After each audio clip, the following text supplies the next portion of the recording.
There are some things in life that when they're around we wish they weren't there, and when they're gone we're just glad they left. For many of us, one of those things is fat. But your fat tissue is full of important biological molecules called lipids, long, stringy compounds of hydrogen, carbon, and oxygen that are great at storing energy in their chemical bonds. When the molecules are broken apart, they release the energy stored in their bonds. We often refer to this process as burning fat. But when you burn fat, where does that material, the actual stuff that jiggles around and cushions you and insulates you, where does it go? Interestingly enough, a recent survey of doctors, dietitians, and physical trainers revealed that even the experts in fat loss didn't know the answer, although they thought they did. More than 50% of the respondents thought that when you burn fat, all that mass is simply converted into energy and lost as heat. It's a common misconception, but it's not possible. I mean, just because you don't like something doesn't mean that the laws of chemistry don't apply to it, and one of the basic principles of chemistry is the conservation of mass. This just means that the same amount of material always comes out of a reaction as goes into it. Even if that reaction happens to generate heat, you'll wind up with the same number of each kind of atom that you started with. So when you break up those lipids in your fat cells and release their energy,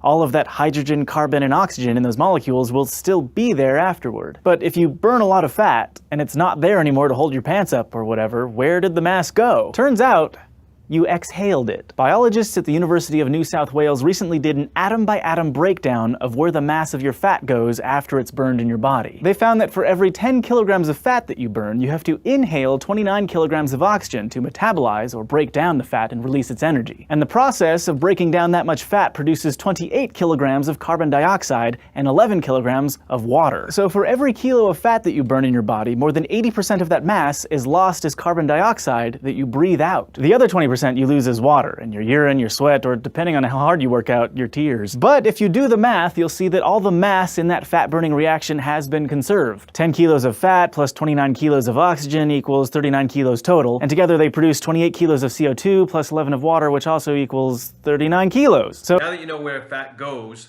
how do you take advantage of that science so that you can exhale more fat? Check out the post attached to this video.